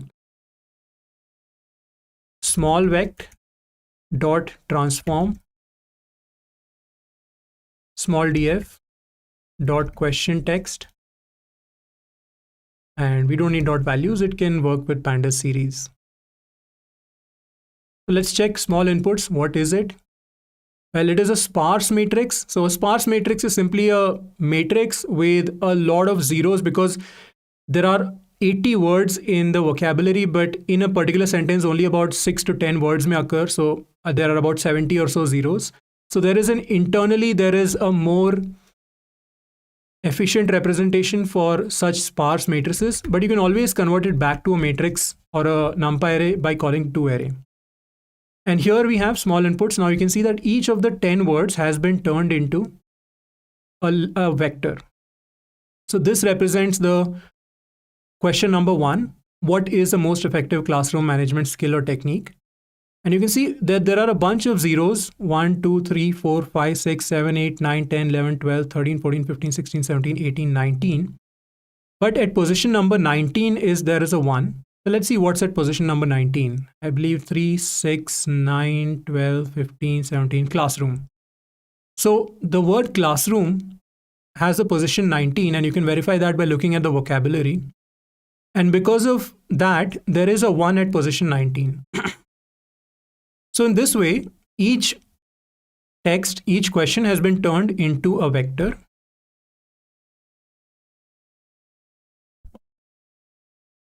Each question has been turned into a vector, and this vector has ones, or maybe sometimes it may have 2 or 3. Let's see if we can find any 2s or 3s here. This is simply the count of that particular word in the vocabulary. All right. So make sure you convince yourself of how the bag of words model works. Is something you should work out on pen and paper yourself. But now our inputs have been converted into numbers, and we've achieved our primary goal, which is converting text into numbers. So each row of data or each question has been turned into one row of input numbers. All right. So let's do it for the entire data set. So configure CountVectorizer. So we're going to now configure CountVectorizer properly. So let's create a proper vectorizer now with stop words, stemming, and all of that. And let's look at all the options that CountVectorizer provides. So the first option that it provides is the type of input, and we are just providing content, which means we are providing a list of text, so we don't need to modify this. We don't need to touch encoding, that should be fine. We don't need to touch encoding, decoding errors, that should also be fine. This is also something that we don't have to worry about unless we are dealing with words that may have some sort of accents on specific letters. So all of these are not relevant for us right now. Lowercase, okay, this is something that we may want to do. So we may just want to pass lowercase equals true. Looks like it's true by default, but let's pass it anyway. Then you can pass a preprocessor. I don't think we need that. Then you can pass a tokenizer. And this is where I may want to maybe perform some stemming. So I'm going to create my own tokenizer here. So I'm going to say def tokenize, which takes some text, and Remember we had word tokenized from NLTK. So I'm going to return word tokenize text, but I also want to do some stop word removal. No, not stop word removal. I think there's a way to do that already. Also want to do some stemming. So remember we have a stemmer. So I'm just going to do stemmer.stem word for word in word tokenized text. Okay. So what we're saying is we want to take some text and we want to first tokenize it using NLTK. Then for each word, we want to stem the word. And then let's just see an example of this. Tokenize.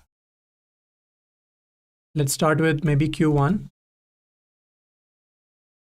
And you can see here that it is tokenizing the text and it is also stemming the text. You can see suppose and import and Greek. So it has stemmed. Stop words have not been removed, but that's something that we're going to come to in just a second. So tokenizer is simply the tokenize function. So we provided a tokenize function. Then you can provide a list of stop words. So I'm going to provide stop underscore words equals English underscore stop words. I think we have that list. Yeah, we have a list of stop words in English that we've already created. Then this is token pattern. This is not going to be used if you've provided a tokenizer, so it's not important. N-grams, well, not something we're going to look at just yet. Analyzer, again, not something we need to look at. Then there are a bunch of features. This is something we may look at later, but there is this max features. So here you can limit the size of the vocabulary and only consider the top max features ordered by the term. So what we can indicate is, let's say I say something like max features equal to 1000. Then in this case, there are only going to be 1000 words in the vocabulary. And how are those 1000 words going to be picked? First, we are going to tokenize all the words, and in tokenization, we're going to stem the words as well. Then we're going to drop all the stop words. And after dropping all the stop words, we will count how many times each word occurs in the entire set, in the entire training set that we have set up. And finally, we are then going to just pick the 1000 most common words. Okay. So this is our vectorizer. Our vectorizer is now finally ready to use. And I'm going to use it on the entire sample DF. Remember, the sample DF is a data frame containing 10,000 rows from the training set. The entire training set is about 3 million rows. It is going to take a while, so I'm not doing that. But for demonstration, 10,000 should be good enough. And you can then change the sample size and try with the entire data set. But now I'm going to first fit the vectorizer. So vectorizer.fit sampledf.question text. So I'm giving it the list of all the questions, and it is then, yeah, so here it is doing something. It's just giving us some warnings, but looks like it's working fine. And this may take maybe a minute, depending on which execution environment you're in, depending on whether you're in Colab Pro, wherever, and depending on the sample size that you're using. Now, in my case, I believe this should run in about 30 seconds. But if not, we'll take a little more time just to see. Yeah, so it ran in about 30 seconds. And now we have a CountVectorizer. And now we can check the vectorizer.vocabulary. I'm not going to print the entire vocabulary, but I am just going to check the length here.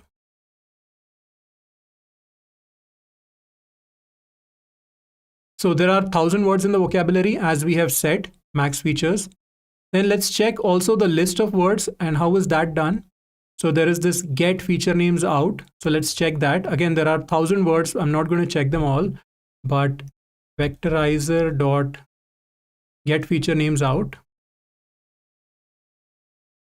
And I'm just going to look at maybe the first 100 words. Yeah, so these are the first 100 words. And you can see that stop words have been removed. You won't see the word a, you won't see the word the, etc. You can check different parts of this, but clearly this looks like a stemmed version of the words as well.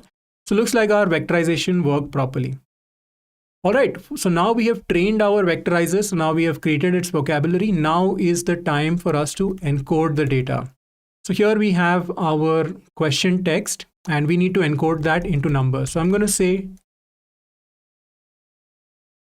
inputs equals vectorizer dot transform, and transform is going to take the list of questions, so which is sample df dot question text, and it's going to convert that into a set of inputs. It's transform, so let's make that transform and let's add time here. Now again, this is going to go through each question. It is going to count the frequencies of all the words in each question, and then it is going to convert each question into a text, into a vector. And once again, it will take about the same time because it has to run through every word in all the questions. So that is about 100,000 questions. So it's going to take a while. But at the end of it, each question should be converted into a vector that will be stored under inputs. So in about 30 seconds, this is done too. And let's check inputs.shape.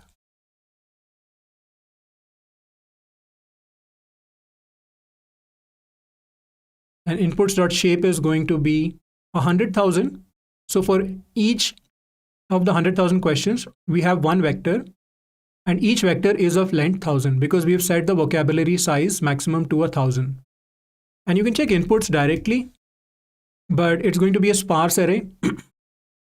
So not something you will be able to parse or understand directly, but you can do input 0 dot to array. And now you can check the first input. So this is the question number 1, and you want to see which question this corresponds to. Just say sample df dot question text dot values 0. So this is the question: what is the most effective classroom management technique? And if you scroll here, you can actually see that there are a whole bunch of zeros, but somewhere here you'll find a 1. So I believe this might be referring to classroom. Somewhere here you might have classroom, or I'm not sure what it is. Yeah. So something in the vocabulary, or it could even be one of these question marks or something. Yeah, it could just be question mark. That question mark appears one time, and then you can keep going and you can find that there is another one here. So this could be classroom. So this is a really sparse vector. It has a few ones. Sometimes it may have a 2 or a 3 somewhere if the same value is repeated somewhere. But the important thing is now all of our inputs have been converted into numbers. So now we are finally ready to train a machine learning model for classification.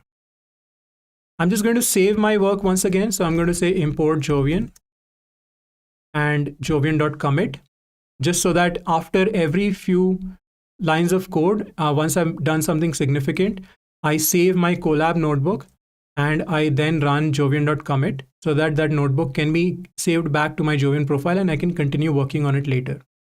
So here you see here, now this notebook contains all the work that I've done earlier. Okay. All right, we're finally ready to train a machine learning model. So let's get into it. So now we have some inputs. That is the questions that have been converted into numbers. And then let's get some targets. So targets is simply sample df dot target. And remember, this is sample df. So we've taken the question column. We don't need the QID column here. It's not important. We took the question column, converted each question into a vector of size 1000. And hence we got this inputs. Then we've taken the target column and extracted it out into this variable targets. And it simply has the length 100,000.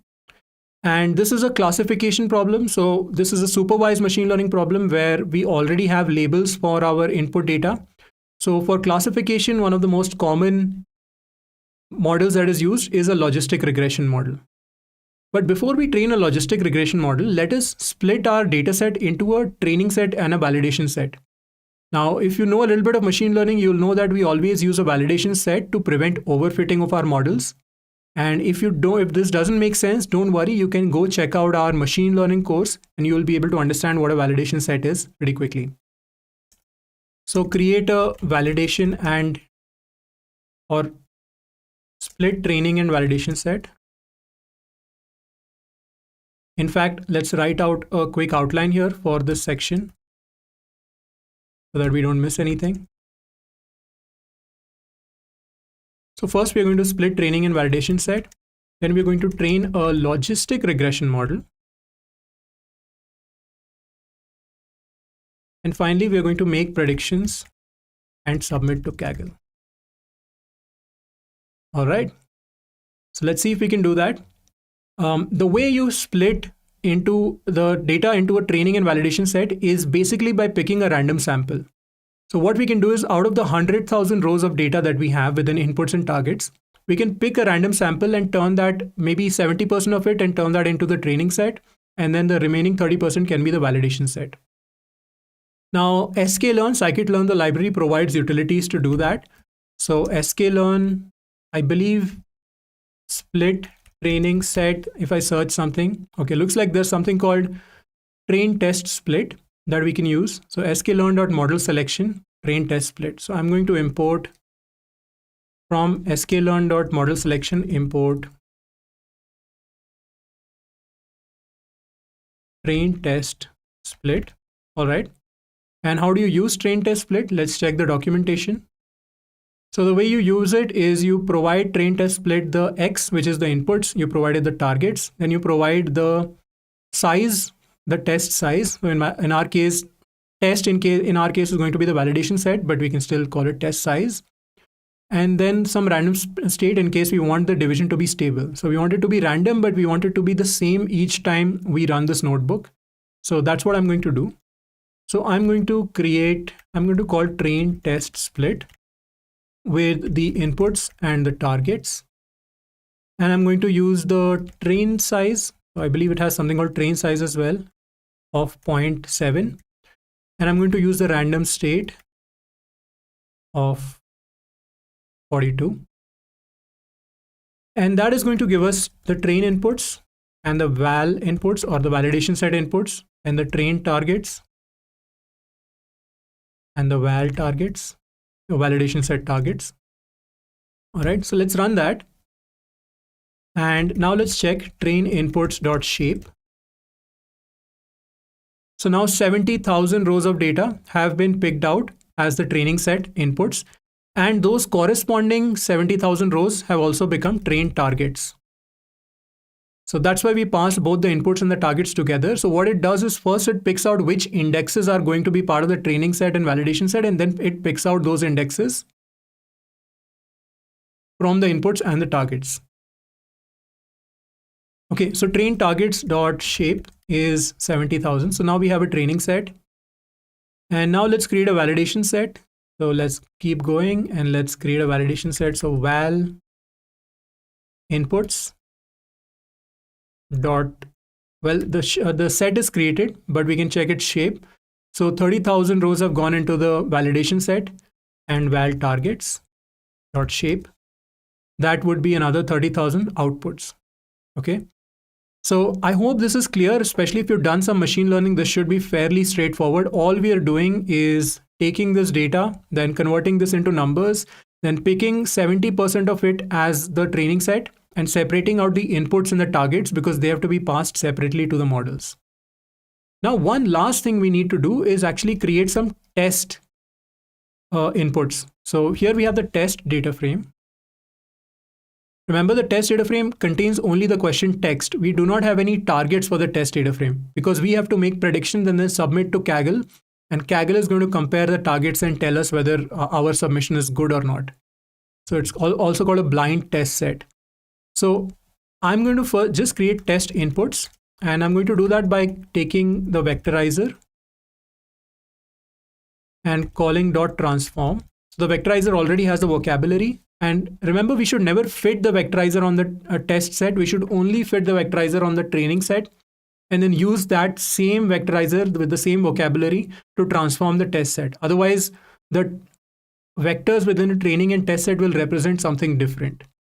So vectorizer.transform test input. So I'm going to pass in testtf.question text. And that's going to take some time as well because there are 375,000 rows of data within the test set. But once that is done, we'll be able to check its shape. And with that, we now have a training set, we have a validation set, and we have a test set. So now we can train a logistic regression model.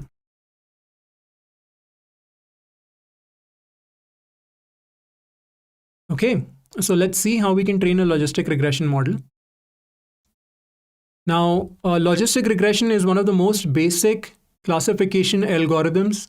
So you can search sklearn logistic regression, and that is going to show you the logistic regression documentation.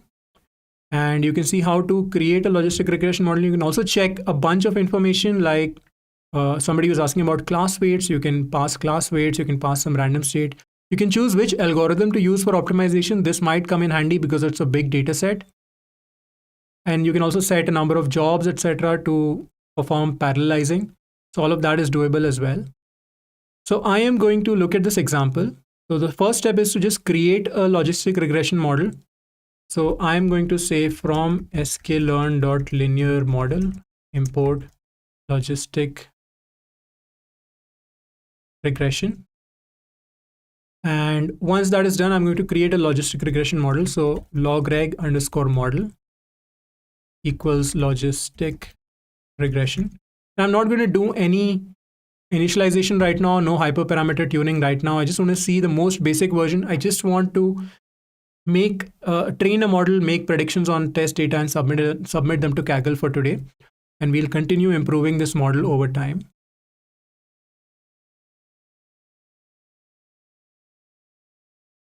All right, I think this seems to be taking quite a while. Well, it should take, since it's about 400,000 rows, it should take about 2 minutes. That seems about right.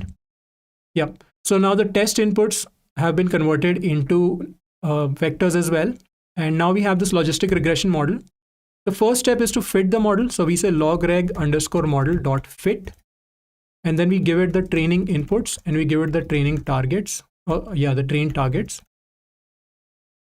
So here is an example that's given here. So what you do is you give it, So here is an example of logistic regression. So what you do is you give it first fit, you call dot fit, you give it the inputs, you give it the targets, the training inputs and targets, and then you can make predictions. So I'm going to call logreg model dot fit, train inputs and train targets. Again, this is going to take some time. It's going to take a few minutes, but looks like there are some issues. One issue is that it reached the total number of iterations. So there are some iterations. It's an iterative training process. Looks like we reached the number of iterations without converging. And second, there may be an issue with this solver as well. So let's go back into the logistic regression documentation and study some of the arguments. The first argument that is important for us is the solver. And specifically for larger data sets, it looks like you should use the SAG solver. So the SAG solver is well designed for larger data sets. So I'm going to just go in here and pass solver equals SAG. And this is simply going to use stochastic gradient descent, which is the technique that we should be using anyway.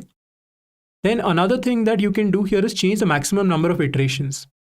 So this is a numerical optimization algorithm that happens inside logistic regression. And currently it only performs 100 iterations of optimization.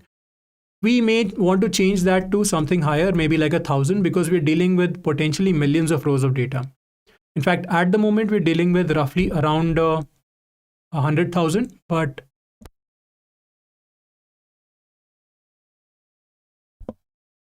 But eventually we're going to deal with millions of rows of data. So you may want to increase the number of iterations here, something that you can configure. All right, now let's create that model again, and let's now fit the model. This is going to take a while to fit, probably close to a couple of minutes. But in the meantime, let us figure out what we are going to do next. So once we have fit the model, we are going to make predictions using the model.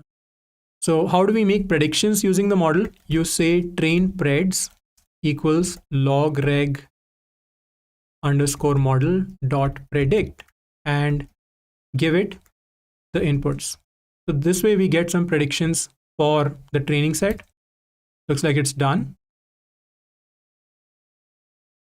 Then you can look at the training predictions. So these are the training predictions. Looks like they're all 0, but if you look carefully, if you just say dot value counts, you will notice that it has predicted some. Okay.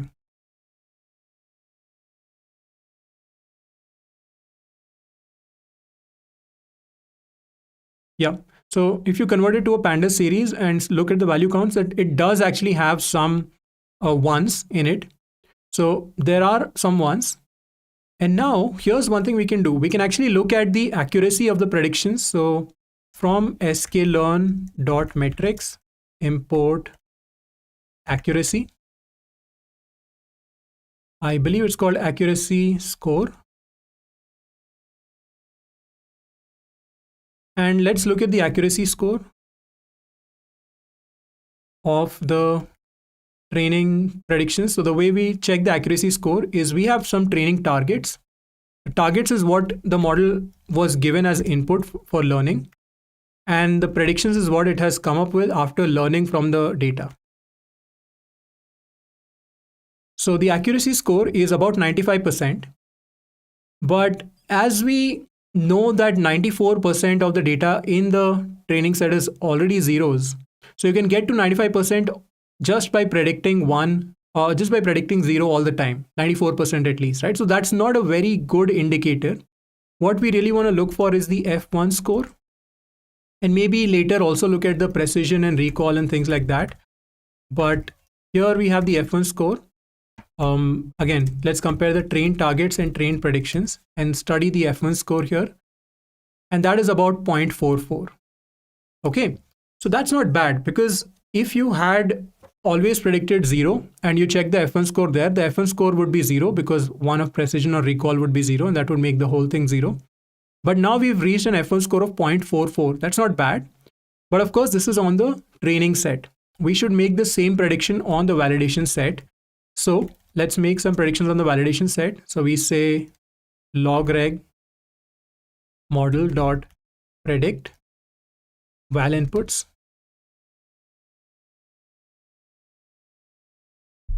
And it has made some predictions, and let's check the F1 score on val targets and val inputs and val preds.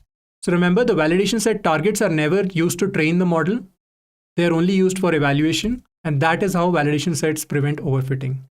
Okay, so the F1 score when we are using the validation set is about 0.40. So there may be a slight amount of overfitting potentially, but still this is better than 0, and this is also better than something that we would have gotten by simply submitting something random.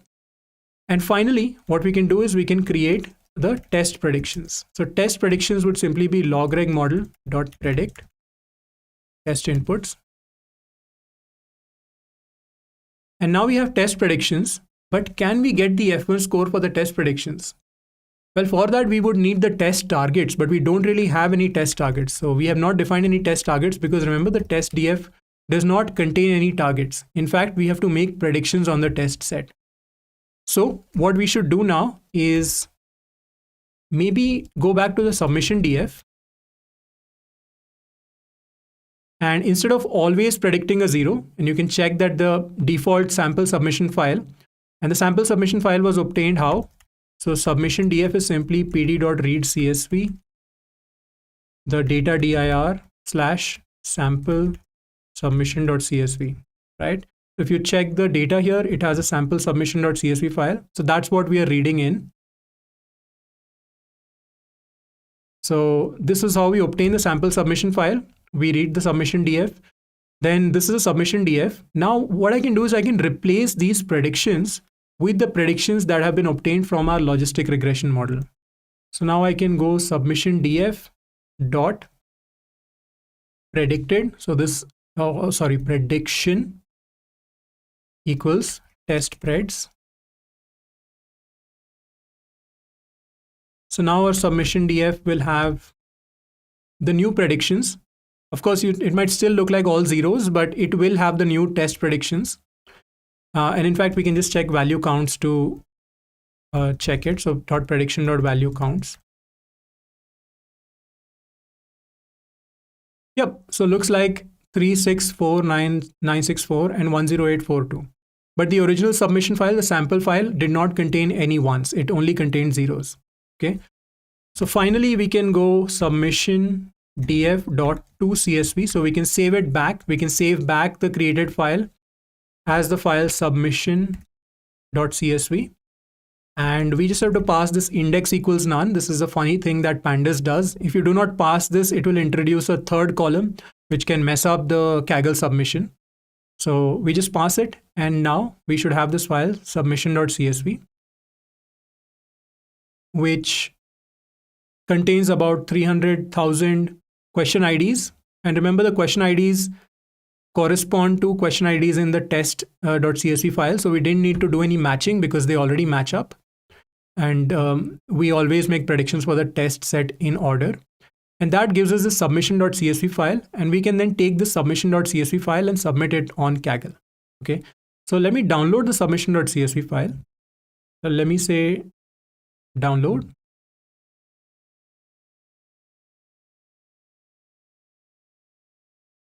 Okay, looks like it's currently being downloaded. It's going to download, and then I can try and, yeah, there it is, submission.csv file. And then I can maybe try and save that file or try and upload that file on Kaggle. So now we are at the point where we can make a submission to Kaggle. So that's the last part. And then we will have completed the process of taking the data, converting the text into numbers, training a machine learning model, and making a submission on Kaggle. And we can see where we land on the leaderboard. Okay. So let's go back to the competition page, Quora Insincere Question Competition, and make sure that you've accepted the rules of the competition, and then click on late submission. And then let's see if we can upload a file.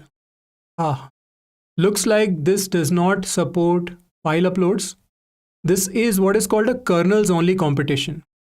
So this means that in this competition, all submissions have to be done via a kernel output, which means that you have to actually create the notebook on Kaggle itself. Now that is a bit tricky to work with. So let's see how to do that. We're going to see how to do that quickly, because this is something that you might run into when you're working with Kaggle competitions. You may have to work with a kernel only competition. So go into the code tab, and into the code tab, go to new notebook. And let's say, let's call this submission test.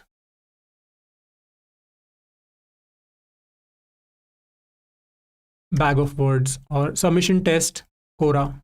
All right. So here, when we create a new notebook, the data is already present attached to the notebook. That's one thing. And the second thing is we are not allowed to use the internet. If you try to submit with the internet turned on, it's going to create a problem, because this competition specifically does not allow you to use the internet. So we will have to write all the code here, and then we will have to generate a submission file. So let me just show you an example of how to do that. So here we have data dir, and I can just copy the input directory path. This is the data dir. And let me say import OS, and os.list dir, data dir.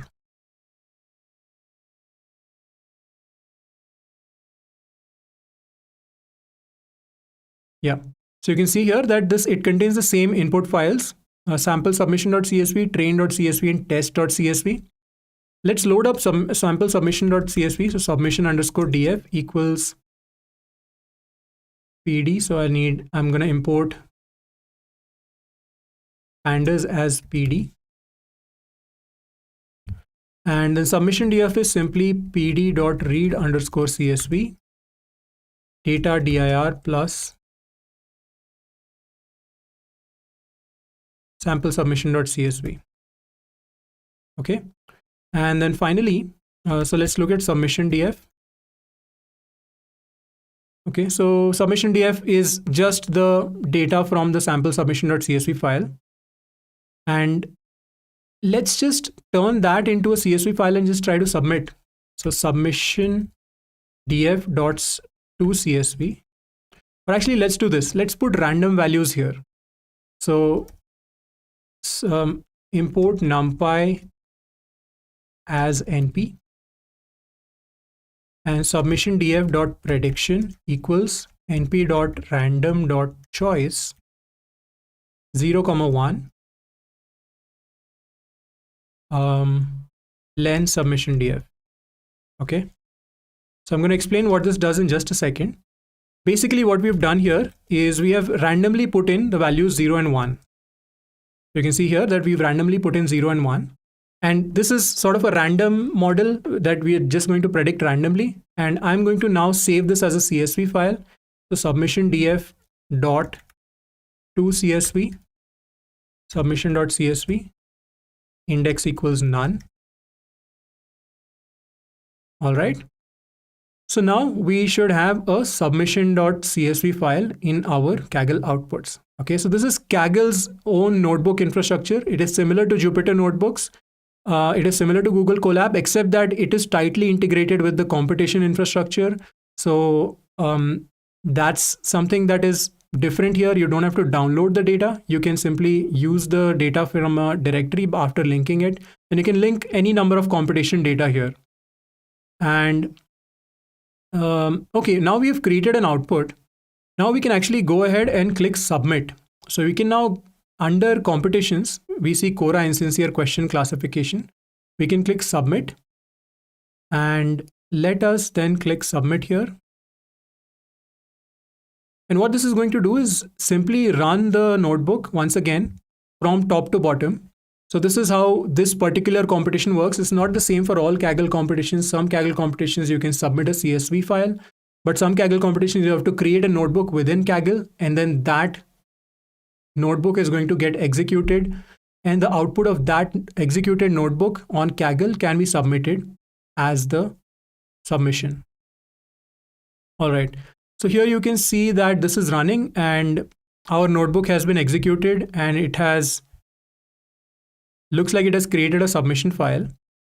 Now I can go into data, and now I can click submit from here. So just to repeat, I clicked submit here, and what that did was that created a new version of the Kaggle notebook. So the notebook was executed from the top to the bottom, and then I can go into that version page. So you can see this. So when you click submit, there is this thing here at the bottom left where you can actually check the different versions that are created, right? And you can then make a submission, and looks like the submission was done automatically. So let's just go here and check the submission. So looks like I made a submission just now. When I clicked submit and when I clicked save version, it created a new version and it made a submission automatically. And that submission got the score 0.10768. Okay. So 0.10768 is what you get as the F1 score when you make a random submission. Here, this is completely random. There is no change here. There is no machine learning here. 0.168. Let's see where that puts us on the leaderboard. We can scroll down in the leaderboard. 0.7 is the highest. We are at 0.1. Let's keep going. Let's keep going. Let's keep going. Yeah, so there are about 1400 participants in this competition, and out of 1400, 0.1, which is a random prediction, should put us somewhere at the very bottom, obviously. Yeah, so you can see 0.10 would be about in the position 1381 out of 1400. So that's obviously pretty bad. But now we want to know what happens when we use this notebook, when we use this model. So I'll show you a quick way in which you can first download the notebook. So I'm going to say download IPyNB, and I'm going to download this. Then I'm going to come back into my Kaggle notebook, and I'm going to do import notebook. And let's just drop this file here that was downloaded and click import. And that's going to import the new notebook for me. Okay. Now I will have to get rid of some things. So I will have to get rid of some Jovian specific things. So I'm going to remove this. This is not useful, the first cell. And we do not need to install open dataset. So I'm going to remove this. Let us just comment it for now so that we're not messing too many things up. So yeah, here I'm not going to use the dataset URL. I'm not going to use open datasets. I'm not going to use open datasets.download. And here, instead of data dir being the Colab path, I'm simply going to use the path that is provided here. Okay. So I've just made a very small change into my notebook. I've removed all Jovian related code, which was the one code at the top. I've removed the open datasets installation and the downloading of the dataset. So just 3 or 4 lines. And I'll show you how to make this easier soon. But I've just removed that. And then I'm going to go to the very end, the very bottom. And then I'm also going to remove this import Jovian and Jovian.commit. Okay. Everything else should probably work just fine, because all we are doing here is ultimately creating a submission file.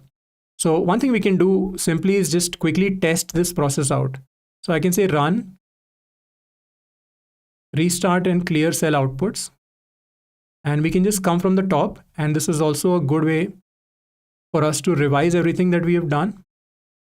So let's just come from the top. We are importing OS. Then we are setting up a data directory. Then we are checking things inside the data directory. Then we are importing pandas, opening up the training CSV file, checking the training CSV file. Then we are looking at some sincere questions, some insincere questions. Yeah, this all seems to be going fine. So I'm just going to go in here, make sure that all the settings are fine. Internet is turned off. And I'm just going to click submit here, because it's going to take some time to run. And I'm just going to call it logistic regression model. And I'm going to click submit. Okay. So now we are going to create a second model, a second version of our Kaggle notebook. And the second version of our Kaggle notebook is going to contain some information, contain all the code to train the logistic regression model, and then make predictions and create a submission file. And then that submission file is going to get submitted to the competition automatically once this version completes. So you can click on this version and you can actually see the outputs that are running here. If any errors come up, that's going to get printed here as well. So all of that information is going to show up here under logs. All right. So while that happens, let us just review everything we did right from the top. And by the time we're done reviewing, we should have a submission made to Kaggle.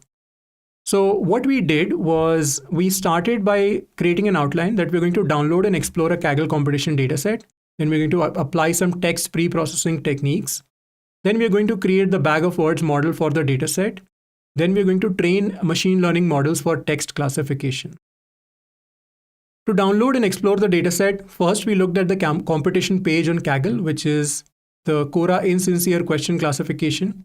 So we are given some questions and we have to classify them as insincere or sincere. Insincere is the target 1, sincere is the target 0. The way we downloaded that data to Colab is using the open datasets library. So we have a dataset URL here, and then we installed open datasets and we said od.download. And we had to upload a kaggle.json file to make the download happen. And once we downloaded, we got a train CSV, test CSV, and sample submission CSV. So this is what the train CSV looks like. We called it raw DF because it's a raw data. It contains the question ID, question text, and target.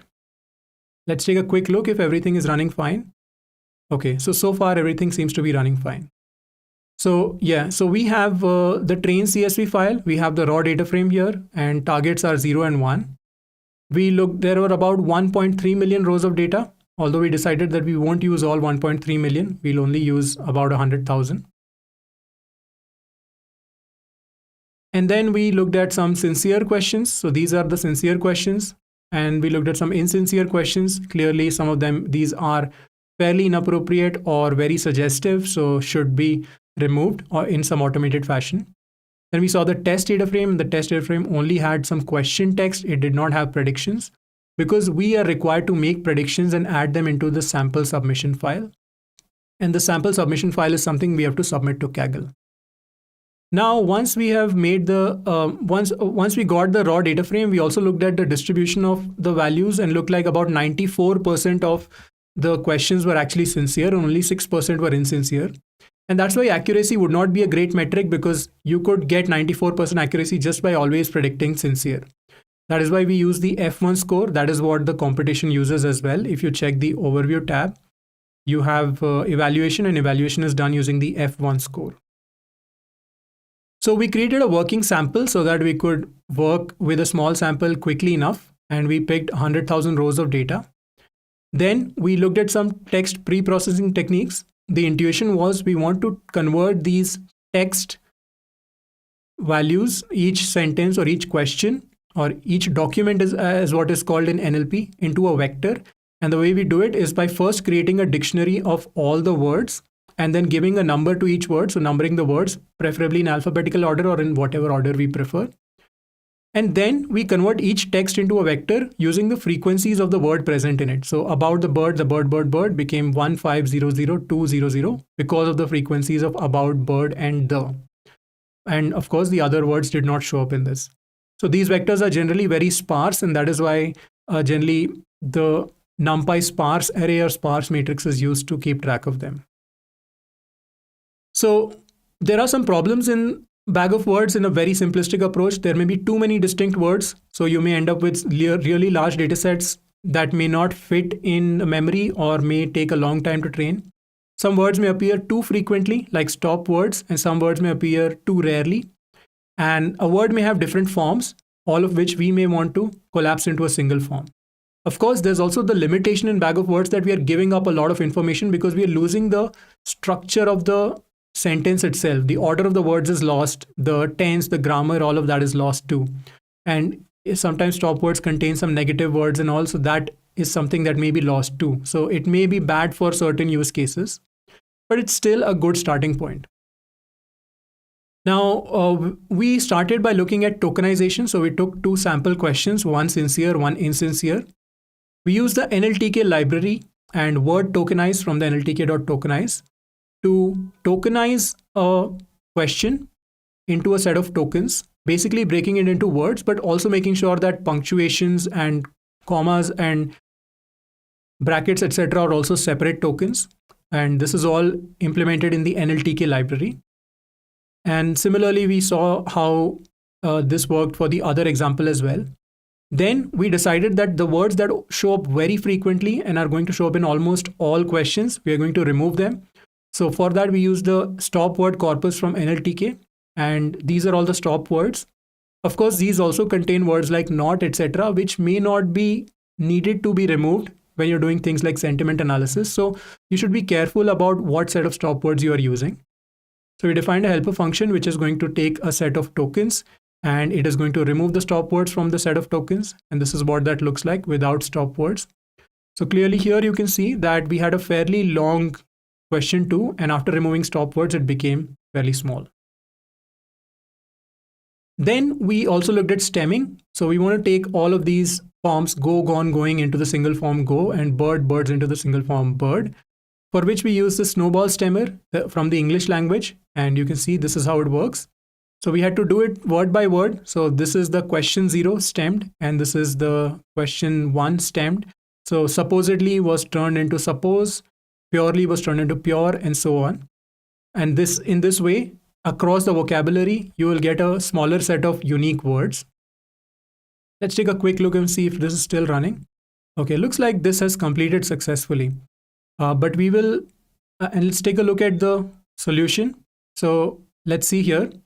Looks like the submission was made to the competition after creating version 2. And let's go back and let's check the score. And the score is 0.38. So that's already a huge improvement over 0.1.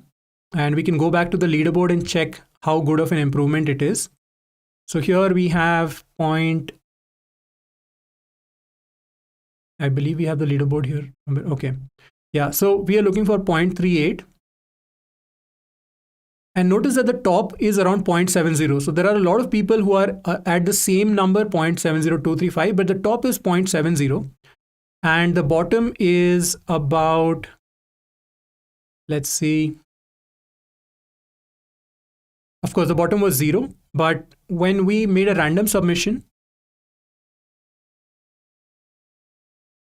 we ended up at 0.1. When we made a submission using the stopwords model, we ended up with 0.38. And remember here, we are only working with less than 10% of the training data. And we are working with a very small vocabulary of just 1,000 words. And we are working with the most basic logistic regression model. So keep all of these things in mind, that keeping all these things in mind, we were still able to jump from 0.1, which was a random prediction, to 0.38 or 0.4, close to 0.4. And the highest is 0.7. So we've already made half the jump just by using bag of words. And that is the power of NLP, that even if you do something really simple, just like counting the frequencies of word within text and building a model using that, you already get a lot of information. And of course, if you try to tune things a little further, if you try other approaches, if you try to use more of the dataset, you may be able to get a little higher, maybe get to about 0.5 or a little higher than 0.5. In which case you would be well within maybe the 1300 or so. Or you may get to about 0.5, and then the gap to be closed with the top value, with the top number may be very small. Because this is a Kaggle competition, you'll see a lot of values stacked up towards the top, because once good strategies are figured out, everybody uses them. But the way we should be really evaluating ourselves is how close we are getting to the top value. So right now, I would say that we are halfway there, just in the first tutorial alone. And the next step, each time we are going to try and reduce the gap by half. So coming back, after removing stop words, we also looked at, so after stemming, we also looked at lemmatization, which is left as an exercise for you, which is similar to stemming, but it converts, instead of taking things so small, instead of making it just suppose, it's going to create a proper word out of it. So that's something you can do. But the downside is it has to look up a dictionary and it has to download a huge corpus. All of those may be problems that you may not want to deal with because it may slow things down. So once we've done tokenization, once we've done stemming, once we've done stop word removal, we are then going to create the bag of words model using CountVectorizer. So we import CountVectorizer from sklearn.feature extraction. We create a sample data frame first, just to study how it works. So we create a CountVectorizer and give it 10 questions. We fit it on 10 questions, and then it gets a vocabulary of about 81 words. And this is what its vocabulary looks like. So 10th is at position 0, 30 is at position 1, and so on. Then we can transform the text into vectors. And the way we do that is by calling .transform. So now that the vectorizer has been fitted, we can call .transform, give it a list of text documents, and it is going to convert those text document into these vectors. Each vector is of the size equal to the size of the vocabulary, and the numbers within the vectors tell us the frequencies of the words. And now we can add into the CountVectorizer a tokenizer, which is also doing some stemming using our favorite stemmer, whatever we want to use, and our favorite tokenizer. We can also give it a list of stop words, and we can also limit the size of the vocabulary. And these optimizations are required when you're working with a large data set. So then we fit it to the sample data set of 100,000 rows that we had. And what you can try after this is maybe make a submission to Kaggle where you use all 1.3 million rows and see how much of an improvement that gives you. And maybe also use a bigger vocabulary, maybe 5,000 words. See to what extent it's going to fit in the memory. And then after training the vectorizer, after getting the vocabulary of 1,000 words, we then transformed the question text, and that gave us the set of training inputs. So at this point, we have finally taken some text and converted it into numbers. Then we also, so this is one example. You can see that it's a really sparse vector. It is a vector of length 1000. So this is one question text. What is the most effective classroom management skill? Turned into a vector, bag of words vector. And all it has is a bunch of zeros and ones and twos everywhere. Most zeros and a bunch of ones and twos in certain places. So now we are ready to train ML models for text classification. The first step is to split the data into a training and validation set. Then we train a model, then we make predictions and submit to Kaggle. Now the way we split the data into a training and validation set is using train test split from sklearn.model selection. We picked 70% of the inputs as training inputs, and similarly 70% of the corresponding targets as the training targets, and the remaining 30% were used as validation inputs and targets, okay, correspondingly. Now we also created some test inputs. Now we don't have any test targets, so all we did was we took the question text from the test data frame and we called vectorizer.transform. Remember, this is the same vectorizer that has been trained already to learn the vocabulary on the training set. That's very important. You shouldn't be changing your vocabulary between the training and test set, otherwise it will lose all meaning. Then to train a logistic regression model, we imported logistic regression and we created a logistic regression model. We are using the stochastic gradient descent solver, SAG, and we are using the max iterations of 1000 because this is a large data set. You can experiment with the hyperparameters a bit more. So first we fit the model on training inputs and training targets. Then we make predictions on the training set using logreg model.predict. Then we see that it has actually made some predictions, some zeros and some ones. And we study the accuracy, which is not a very useful metric because ultimately we are not interested in the accuracy because that's going to be 94% if we just always predict zeros. But the F1 score is much better. Now the F1 score, which was 0.1 for random predictions, is about 0.44. And then the validation predictions are made in a similar fashion using the validation inputs. And we check the F1 score for the validation set by passing the validation targets and predictions. And that is about 0.40. And this is something you will expect. The training score is going to be higher than the validation score, which is going to be slightly higher than the test score. Ideally, your validation score should be as close to the test score as possible.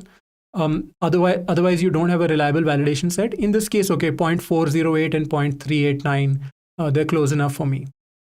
Then we make predictions on the test set, and then we make those predictions and we create a sample submission file.